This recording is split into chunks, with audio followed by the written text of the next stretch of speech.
Meneer Fransos in some of the Lute has seen them in the TV. We have 6 elephants at Okutala. That is an older cow, 30 years old, and her 10-year-old son that she came 25 years ago, bought from Etosha and was released on what is now Okutala. Then 6 years ago, more elephants came to Okutala. That is 3 elephants that come from a farm east of Etosha. And 6 years ago we had a drought situation, and for these elephants it was the high risk of not getting enough food. They were very small at that time and eventually die of starvation, of malnourishment. And so 3 elephants came from that farm to us, what I call economic orphans. Half a year later, another elephant came from a big translocation process where 100 elephants were translocated from a national park in the north to a private game reserve in the center of Namibia. And you can imagine, translocating 100 elephants is a big deal.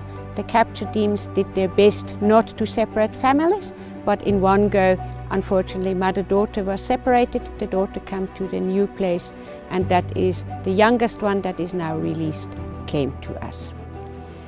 We also had in the meantime 3 young elephants that came from the area where the desert elephant roam, and that was mostly human-wildlife conflict. That was 2 calves that came because the herd was chased away from a waterhole and the calves remained behind. Different times how long it took until they came here, and unfortunately these calves didn't survive. Soos 'n kindertjie weet hoe hulle eers leer hoe moet hulle by die kant van die lewe. Ons leer hulle so hoe moet hulle kos soek, hoe moet hulle kos kry, hoe moet hulle eet. Dat hulle kan leer as jy by die kant is, dat moet hulle nog nie gaan wag, iemand moet hulle kos gaan gee. Currently Okutala is the only facility in Namibia that can take up calves and hand raise them. We do have elephants on the property, so release is a little bit easier than in other places, that the elephants do have a chance to make contact. They know the smell of the cow that is outside and her son, so it's not unfamiliar. That is also something that we did while we reared them. We always brought dung from them to the little elephants, that they already know the smell of the big female outside, and vice versa, so they don't know her, but they're not unfamiliar with each other. At the moment, 2 of our elephants have a collar on. The big cow, the 30-year-old, has a collar on since 6 years, that we know her whereabouts because she's so shy. The biggest of the ones that are released also has a collar. We have a know about the whereabouts, where they're going, if they go to the water. Elephants got 0 instincts like a baby human. You take a 4-year-old child and dump him in the middle of a city, you're going to end up with juvenile delinquents and with dead elephants.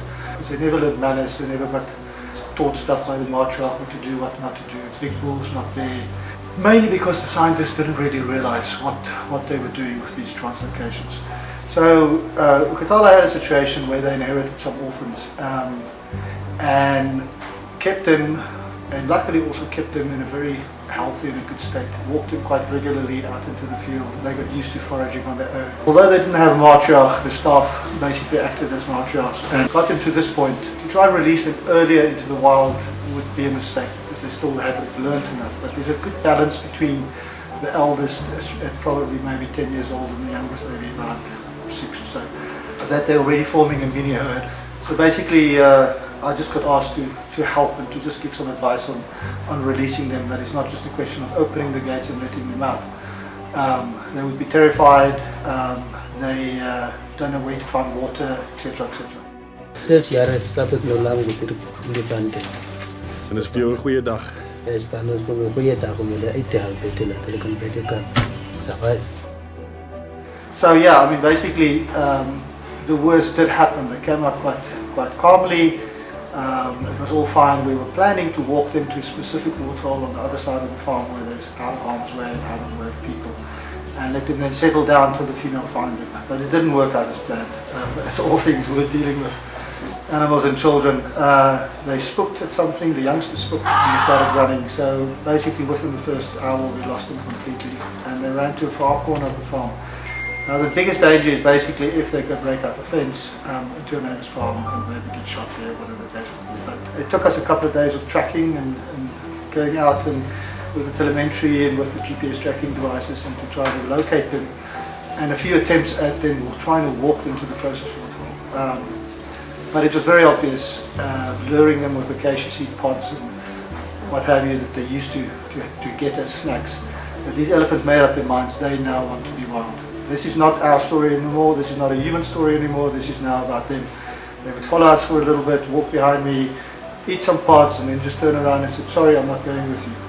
So the big panic was that they haven't found water yet, so for the past 2.5 days.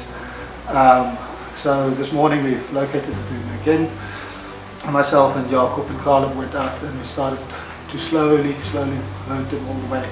It was approximately about 4 kilometers through thick bush. And for some reason, I think they're just so tired and they're so thirsty that they actually just followed us relatively easily. And luckily, and then when the tension just builds up, the closer we get.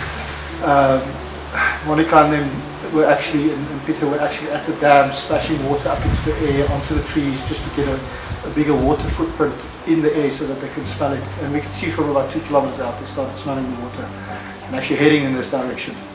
In the last 100 meters, they missed the water completely, but managed to turn around. So yeah, I mean, basically they'll be settling down now where they are. I think they're just so happy now to get out of the heat and have something to drink. You know, find their own way around the farm, hopefully make their way back to the lodge, maybe to the waterhole there. But that's now entirely up to them. They've now decided that this is what they want to do and they're going to be wild.